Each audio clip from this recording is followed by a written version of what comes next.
رسول اکرم نور مجسم صلی اللہ تعالی علیہ وسلم نے فرمایا قیامت سے پہلے فتنے یوں اٹھیں گے جیسے رات میں تاریکی چھا جاتی ہے. اس وقت آدمی صبح کو مومن مگر شام کو کافر ہوگا، شام کو مومن اور صبح کو کافر ہوگا.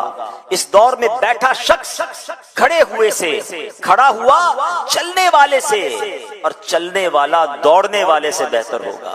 یعنی پیارے اسلامی بھائیوں بتایا کہ ایک نشانی یہ ہے کہ فتنوں کی کثرت ہوگی، اتنی کثرت ہوگی. اللہ اکبر. اب یہ نشانی کیسے نظر آ رہی ہے؟ پوری آب و تاب سے یہ نشانی پوری ہوتے ہوئے نظر آ رہی ہے. کتنے فتنے ہیں، اللہ اکبر.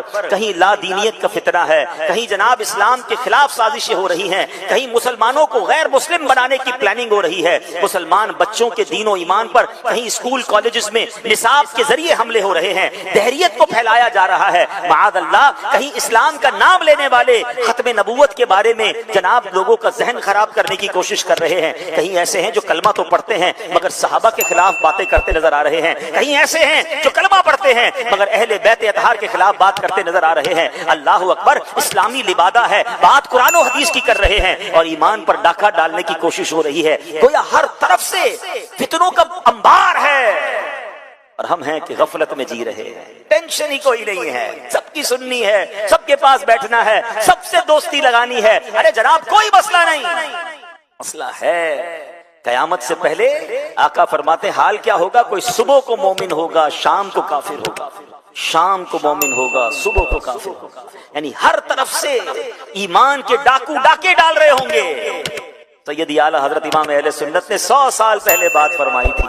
کہا سونا جنگل، رات اندھیری، چھائی بدلی کالی ہے، سونے والوں جاگتے رہیو، چوروں کی رکھوالی ہے. آنکھ سے کاجل صاف چرا لیں یا وہ چور بلا کے ہے.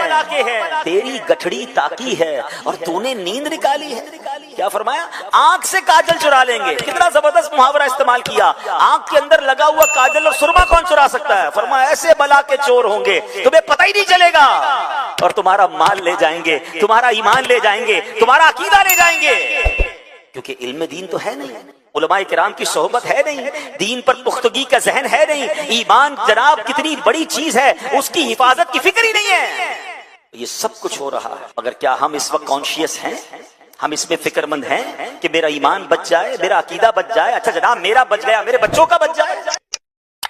امام مہدی کے ظاہر ہونے سے پہلے ایک نشانی جسے علماء کرام سب سے بڑی نشانی قرار دیتے ہیں وہ یہ کہ قسطنطنیہ شہر، جی ہاں جس کو آج ہم استنبول کہتے ہیں، ایک بار پھر غیر مسلموں کے ہاتھ میں چلا جائے گا. اور ابھی یہ معاملہ چل ہی رہا ہوگا کہ اتنے میں شور مچ جائے گا، آواز آئے گی کہ دجال آ گیا. کہ کچھ امام مہدی کے بارے میں بتائیں، آپ کب آئیں گے، آپ کا ظہور کیسے ہوگا، ابھی کتنا وقت ہے امام مہدی کے آنے میں. تو ناظرین انتظار کی گھڑیاں ختم ہوئی. آج کی ایپیسوڈ میں ہم آپ کو امام مہدی رضی اللہ تعالیٰ عنہ کے بارے میں بہت تفصیل سے بتانے جا رہے ہیں، مگر گزارش یہی ہے نہایت توجہ کے ساتھ فوکس ہو کر آپ نے آج کا ایپیسوڈ دیکھنا ہے اور ہمارے ویڈیو کو شیئر بھی کرنا ہے. تو آج بات کرنی ہے سیدنا امام مہدی رضی اللہ تعالیٰ عنہ پر، مگر اس سے پہلے ایک اور بڑی شاندار شخصیت کے بارے میں کچھ آپ کو بتاتا ہوں. ایک ایسی پرسنالٹی جس کو بہت زیادہ ٹائم نہیں ہوا مگر اللہ تبارک و تعالیٰ نے ایسا علم عطا فرمایا، ایسی فراست عطا فرمائی. آپ مور دین 100 branches of knowledge per authority رکھتے تھے. جی ہاں 100 سے زیادہ علوم پر آپ کو مہارت حاصل تھی. 1000 سے زیادہ بکس آپ نے لکھی، 1000 سے زیادہ کتابیں لکھی. وہ پرسنالٹی کون سی ہے؟ وہ کوئی اور نہیں، سیدی اعلیٰ حضرت امام اہل سنت مولانا شاہ امام احمد رضا خان علیہ رحمت الرحمان ہے. اعلیٰ حضرت سے ایک مرتبہ سوال کیا گیا کہ خلافت راشدہ کس کو کہتے ہیں اور اس کے مصداق کون کون ہیں. سبحان اللہ. تو آپ نے کیا خوب جواب ارشاد فرمایا کہ خلافت راشدہ یعنی خلافت وہ دور حکومت جو کہ نبوی طریقے پر ہو، جیسا کہ 4 خلفائے راشدین حضرت ابوبکر صدیق رضی اللہ تعالیٰ عنہ، حضرت عمر فاروق رضی اللہ تعالیٰ عنہ، سیدنا عثمان غنی رضی اللہ تعالیٰ عنہ، مولا علی شیر خدا کرم اللہ تعالیٰ وجہ الکریم، اس کے بعد امام حسن رضی اللہ تعالیٰ عنہ، اور پھر امیر المومنین حضرت عمر بن عبد العزیز نے وہ خلافت کی. اور آپ نے فرمایا کہ میرے خیال میں ایسی خلافت راشدہ امام مہدی رضی اللہ تعالیٰ عنہ قائم کریں گے. یعنی ایک خلافت ایسی آنی ہے، ایک دور ایسا آنا ہے جو گویا خلافت راشدہ کہ مصداق ہوگی۔ ویورز، امام مہدی رضی اللہ تعالیٰ کا ظاہر ہونا علماء کرام نے قیامت کی بڑی نشانیوں میں سے ایک نشانی شمار کیا ہے۔ کہا جاتا ہے کہ قیامت سے پہلے ایک وقت ایسا آئے گا جب پوری دنیا میں ہر جگہ کفر کا تسلط ہوگا، یعنی ایوری ویئر کفر جو ہے اس کی حکومت ہوگی، اور تمام زمین فتنہ و فساد سے بھر جائے گی، اور لوگ عیش و عشرت میں گم ہو جائیں گے۔ ٹائم اتنا اسپیڈلی نکلے گا کہ سال مہینے کی طرح ہو جائے گا، مہینہ ویک کی طرح، ہفتے کی طرح ہو جائے گا، اور ایک ویک ہفتہ جو ہے وہ دن کی طرح گزرے گا۔ یہ وہ زمانہ ہوگا جب لوگوں کی عمریں گھٹ جائیں گی، لوگ ایک دوسرے سے گتھم گتھا ہو جائیں گے اور ایک دوسرے کے قتل و خون کے پیاسے ہوں گے۔ اس وقت پوری دنیا پر عیسائیوں کا غلبہ ہوگا، روم، شام اور تمام ممالک اسلامیہ سب کے سب مسلمانوں کے ہاتھوں سے نکل جائے گے، ساری زمین کفرستان ہو جائے گی، صرف مکہ و مدینہ میں مسلمان ہوں گے اور وہیں پر اسلام ہوگا۔ لہٰذا اس وقت تمام اللہ کے ولی اپنے اپنے علاقوں سے مائیگریٹ کر کے اپنے علاقوں کو چھوڑ کر مکہ شریف اور مدینہ شریف پہنچ جائیں گے۔ یاد رہے رمضان کا مہینہ ہوگا، آپ ذرا سینیریو دیکھیے گا، تصور کیجئے کہ رمضان کا مہینہ ہوگا، ابدال طواف خانہ کعبہ میں مصروف ہوں گے، حضرت امام مہدی بھی وہاں ہوں گے، اور اس وقت آپ کی عمر 40 ایئرز ہوگی، 40 سال آپ کی عمر ہو چکی ہوگی۔ اولیاء انہیں پہچانیں گے، ان سے درخواست کریں گے کہ آپ ہماری بیعت کریں، وہ انکار کریں گے، پھر اچانک غیب سے آواز آئے گی۔ ناظرین، یہ ساری جو میں نشانیاں بتا رہا ہوں یہ احادیث میں سلسلہ وار مرحلہ وار بیان ہوئی ہیں، یہ اسی سے ایکسٹریکٹ کر کے گویا ایک سینیریو بتایا جا رہا ہے، اور وہ آواز کیا ہوگی؟ ھذا خلیفۃ اللہ المہدی فاسمعوا لہ واطیعوہ، یعنی یہ اللہ کا خلیفہ مہدی ہے، اس کی بات سنو اور اس کا حکم مانو۔ پھر تمام لوگ ان کے ہاتھ پر بیعت کریں گے اور وہاں سے یہ سب کو اپنے ساتھ لے کر ملک شام کی طرف چلے جائیں گے، اور وہاں پھر دجال کا مقابلہ ہوگا۔ ناظرین، دجال کون ہے اور اس کی کیا کیا نشانیاں ہیں اور اس کے بارے میں احادیث کیا کہتی ہیں، اس بارے میں انشاءاللہ عز و جل ہم پورا ایک الگ سے مکمل ایپیسوڈ کریں گے، لیکن آج ویب سیریز کی اس قسط میں ہم صرف تفصیل کے ساتھ امام مہدی رضی اللہ تعالیٰ کے بارے میں آپ کو انفارمیشن دیں گے۔ ڈیئر ویورز، قیامت کی نشانیوں میں سے ایک اہم نشانی امام مہدی کا ظہور۔ اس پر مزید بات کرنے سے پہلے یہاں ایک بات کرتا چلوں کہ کچھ لوگ ہو سکتا ہے آپ کو ایسے بھی ملیں جو یا تو امام مہدی رضی اللہ تعالیٰ کا آنا مانتے ہی نہیں، یا پھر اس معاملے میں یہ کہتے نظر آتے ہیں کہ امام مہدی کسی خاص شخصیت کا نام نہیں، بلکہ یہ تو ایک نجات دہندہ کا تصور ہے جو ہر دور میں قوموں کے اندر پایا جاتا ہے، یعنی کوئی شخص آئے گا اور ہمیں نجات بخشے گا۔ لیکن پیارے ویورز، یاد رہے ہم مسلمان ہیں، اور ہمارے لیے دین کے معاملے میں ہر چیز کو ایکسیپٹ کرنے یا نہ کرنے کا دار و مدار اس بات پر ہے کہ اللہ پاک کا پیارا کلام یعنی قرآن مجید اور اللہ عز و جل کے آخری نبی صلی اللہ تعالی وسلم کی احادیث ہمیں اس معاملے میں کیا رہنمائی کرتی ہیں۔ امام مہدی کے آنے کا ذکر ایک دو حدیثوں میں نہیں بلکہ 200 سے لے کر 250 احادیث، 200 سے 250 احادیث اور اقوال تابعین میں ملتا ہے۔ ام المومنین حضرت ام سلمہ رضی اللہ تعالیٰ عنہ روایت کرتی ہیں کہ میں نے رسول اللہ صلی اللہ تعالیٰ علیہ وسلم کو یہ فرماتے ہوئے سنا کہ آپ علیہ الصلوۃ والسلام نے فرمایا مہدی حق ہے، یعنی ان کا ظہور برحق ہے اور یہ ہو کر رہے گا۔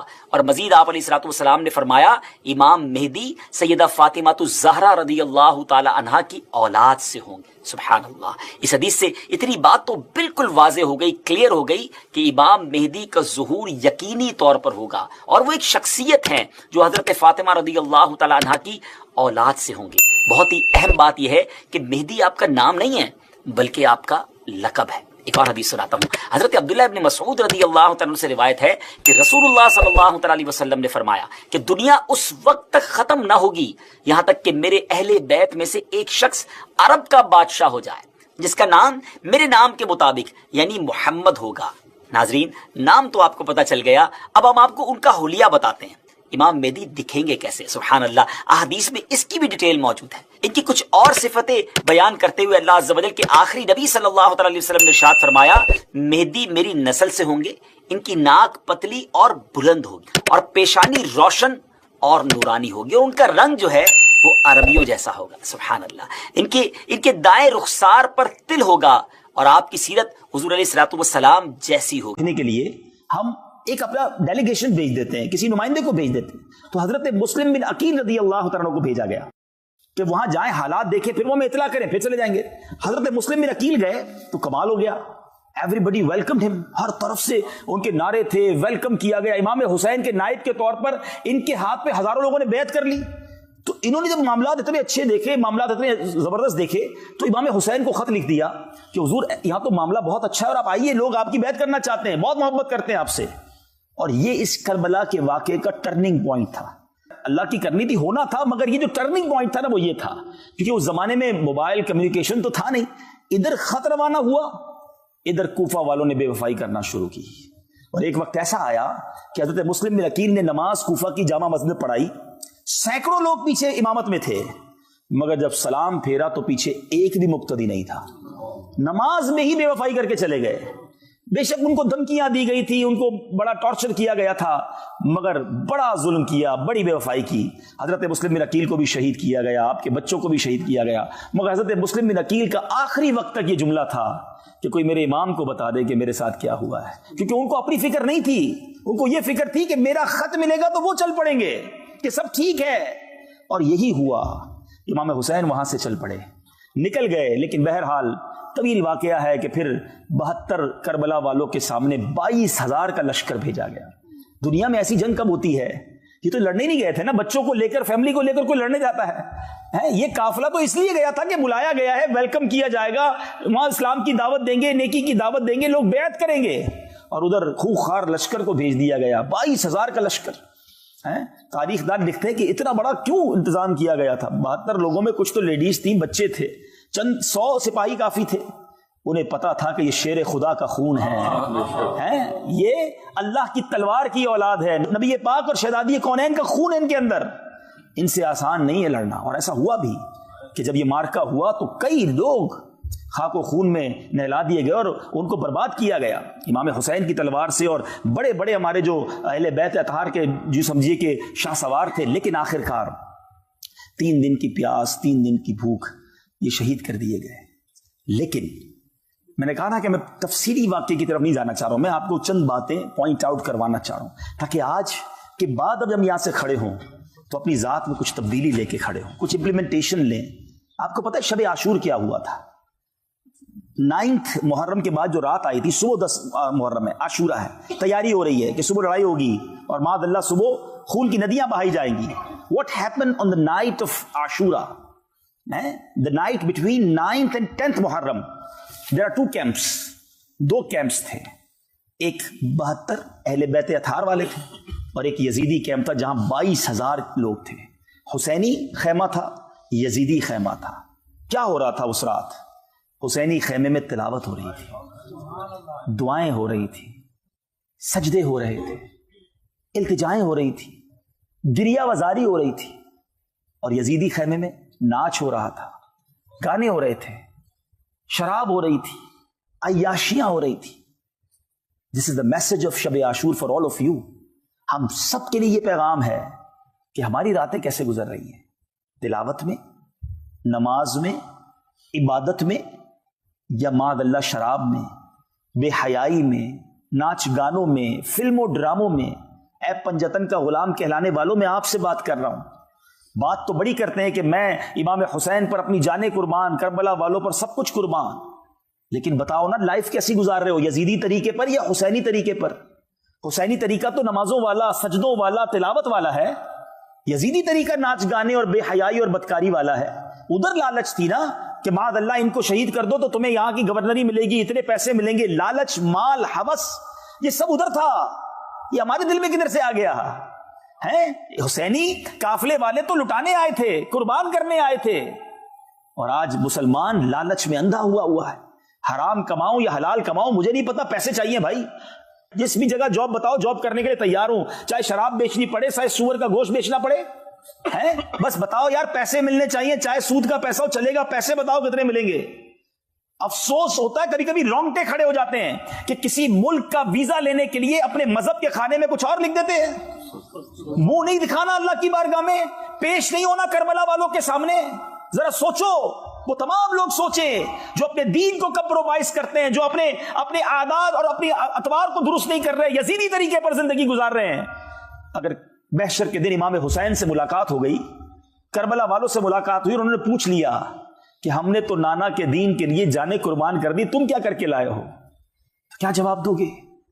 ہیں کہ ہمیں تھوڑے پیسے چاہیے تھے، ہم تو دین ہی بیچ آئے ہیں، ہم تو جناب کیا کریں، یورپ میں رہتے تھے، ہم نے تو بھائی پیسے کمانے تھے، سروائیو کرنا تھا، اس لیے سارے غلط کام کیے.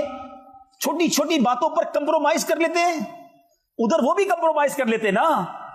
امام حسین نے باطل کے آگے سر نہ جھکایا اور نانا کے دین کے پرچم کو بلند کر دیا. اگر وہاں امام حسین کمپرومائز کرتے نا تو آج ساری دنیا کہتی جب نبی کے نواسے کمپرومائز کر سکتے تو ہم کیا کریں بھائی، ہم بھی فلاں جگہ رہتے ہیں، وہاں بڑے حالات خراب ہے، بڑا معاملہ ٹھیک نہیں ہے. اچھا باتیں ہم ساری کرتے ہیں، امتحان جب آتا ہے نا، پیسے سامنے آ جائیں، کوئی ڈیل آ جائے، اوہو اتنے یورو، اتنے لاکھ روپے بچیں گے، یار آج کر لیتے آئندہ نہیں کریں گے. یہی تو کہاں گئی تمہاری اہل بیت کی محبت؟ کدھر گئی نبی پاک کی غلامی؟ کدھر گیا خوف خدا؟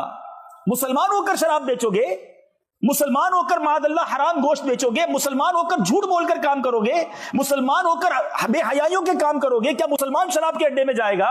کیا مسلمان اپنے گھر میں معاذ اللہ بے حیائی والے کام کرے گا؟ یہ تو یزیدیوں کے کام تھے. سوچو نا. نہیں میرے بیچ اسلامی بھائی، ہم نے تو جنت میں نبی پاک اور ان کے نواسے اہل بیت اطہار کے پیچھے پیچھے جانا ہے. یہ راضی ہوئے تو کام ہوگا، یہ جنتی جوانوں کے سردار ہیں. لیکن اللہ کرے کہ ایسی زندگی بھی تو ہم گزارے نا. تو آج سے یہ بھی اپنے آپ، یہ کربلا کا پیغام لو کہ بس اب انشاءاللہ جو زندگی گزرے گی وہ نبی پاک کے دین پر گزرے گی، اب سنتوں پر گزرے گی. حرام روزی کمانے والا، حرام بولنے والا، حرام سننے والا، حرام کھانے والا، حرام دیکھنے والا توبہ کرے کہ انشاءاللہ میں گدا ہوں اپنے کریم کا، میرا دین پا رہا ہے نہ نہیں. انشاءاللہ آج کے بعد حرام کی طرف نہیں جائیں گے انشاءاللہ. ایک اور بات، امام حسین جب شہید ہوئے کیا کر رہے تھے آپ کو معلوم ہے؟ آپ سجدے میں تھے، اس وقت بھی سجدے میں تھے، اور سجدے ہی کے عالم میں آپ کا سر کاٹا گیا. کہتی ہے زمین کرب و بلا، اس شان کا سجدہ کھیل نہیں. تلواروں کے سائے میں آپ نے سجدہ کیا، اور آج پنجتن کا غلام کہلانے والے کی نمازیں قضا ہو رہی ہیں، فرض نمازیں قضا ہو رہی ہیں. فجر میں نہیں اٹھ پاتا یار، 4 پڑھ لیتا ہوں، ایسے بھی ملتے لوگ. کیوں بھائی فجر میں کیوں نہیں اٹھتے؟ بس وہ آنکھ نہیں کھلتی. اچھا آفس کتنے میں جاتے ہیں؟ وہ 7:30 بجے، وہ اس پہ آنکھ کھل جاتی ہے. ہاں وہ تو پہنچنا ضروری ہے، لیٹ ہو گئے تو جاب سے نکال دیے جائیں گے. آفس نہیں چھوٹتا، فلائٹ نہیں چھوٹتی، میٹنگ نہیں چھوٹتی، ٹرین مس نہیں ہوتی، فجر مس ہو جاتی ہے. ظہر میں کیا کروں، وہ جاب میں ٹائم نہیں ملتا. عصر میں ذرا بیزی ہوتا ہوں تو اس لیے نکل جاتی ہے عصر. اللہ اکبر اللہ اکبر. نماز سے کہتے ہو مجھے کام ہے، کام سے کہو مجھے نماز ہے. وہ کام نہیں چاہیے مجھے جو میری نماز قضا کر دے. بھروسہ کرو اللہ پر. کیسے جواب دو گے امام حسین کو قیامت کے دن کہ وہ اگر فرمائے میں تو کربلا کے میدان میں سجدہ مس نہیں کیا اور تم بستروں پر بیٹھ کر سجدہ مس کرتے تھے؟ نیت کریں، یہ ہے پیغام کربلا کا کہ آج کے بعد ہماری کوئی نماز قضا نہیں ہوگی. امام حسین کے سر انور کو جب نیزے پر اٹھایا گیا نا، اس وقت وہ سر انور تلاوت کر رہا تھا. صحابہ کرام نے سنا کہ لبہائے مبارکہ ہل رہے تھے اور آپ کے سر انور سے ایک تلاوت کی آواز آ رہی تھی. امیر علیہ سنت لکھتے ہیں نا، عبادت ہو تو ایسی ہو، تلاوت ہو تو ایسی ہو. سر شبیر تو نیزے پہ بھی قرآن سناتا ہے، وہ نیزے پہ قرآن سنائیں. اور اہل بیت کا غلام ہے، امام حسین کا غلام کہلانے والا، کربلا والوں کا غلام کہلانے والا، اس کو پورا سال ہی قرآن پڑھنے کی توفیق نہ ملے، بلکہ قرآن پڑھنے ہی نہ آتا ہو. بتاؤ نا یہ کیسی غلامی ہے، یہ کیسی محبت ہے. یقیناً نیاز منانا سعادت ہے، یقیناً ان کا دن منانا اچھی بات ہے، ایصال ثواب کرنا، مگر صرف کربلا کے واقعے کو کھچڑا بنا کر نیاز بنا کر ہی تو فائنل نہ کر دینا. کچھ تو اپنی ذات میں امپلیمنٹ لائیں کہ بس یار اس بار میں نے کربلا کے بارے میں سنا، امام حسین نے کربلا میں بھی سجدہ کیا، شہادت بھی سجدے میں ہوئی، سر بھی تلاوت کرنے والا تھا، تو بس اب میری زندگی بھی سجدوں اور تلاوت میں گزرے گی، میں بھی روز قرآن پڑھوں گا. تو آپ کو باقاعدہ فیض ملا نا اہل بیت کا. اللہ کرے یہ کربلا کا پیغام میں بھی یاد رکھوں، آپ بھی یاد رکھیں اور اپنی زندگی میں اس کو شامل کریں.